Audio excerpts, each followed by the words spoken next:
சாதனா 10 நாளைக்கு முன்னே ஏதோ நானும் கீழ்பாக்கத்துல இருந்தா எந்திரிச்சு வந்த ஆளுன்னு நினைச்சிட்டு டிக்கெட்டு ஆடிட்டு கிடந்தா மொட்டை தலையை ஒன்று வச்சுக்கிட்டு இவன் மாதிரி உனக்கு தான் யோகா அடிச்சு கிடக்கு. வீடு கட்டுன்னு என்ன, இப்போ கார் வாங்கிட்டேங்க, இப்போ முருகருக்கு வேலை வாங்கி வச்சிருக்க, முருகர் வாங்கிட்ட வந்து வேலை கட்டிருக்காரு.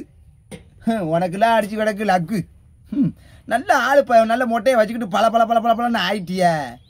நானும் பாரு மோட்டருக்கு ஆயில் வெட்டு, ஒரு பைக்கு வாங்க துப்பு இல்லை, ஒரு பைக்கு வாங்க, ஒரு டிராக்டரையாவது எனக்கு வாங்கி தரலாம் உழவடிக்கிறதுக்கு விவசாயத்துக்கு ஒன்றும் கிடையாது. நீ மட்டும் நல்லா செழிப்பாக இருக்க. முடிஞ்சால் நம்ம பம்பு செட்டுக்குவோம், புது காரில் வா, எனக்கு ஏதாவது வாங்கி தரலான்னு நம்ம 2 பேரும் டிஸ்கஸ் பண்ணுவோம். டிஸ்கஸ் பண்ணி நல்ல முடிவு எடுப்போம் எனக்கு என்ன வாங்கலான்ட்டு. வாடியா பம்பு செட்டுக்கு சாதனா, நல்லா தான் இருக்க, உனக்கு என்ன செழிப்பாக இருக்க. எதையாவது ஒன்று வாங்கி தரதுக்காவது வாமா நம்ம பம்பு செட்டுக்கு வா சாதனா.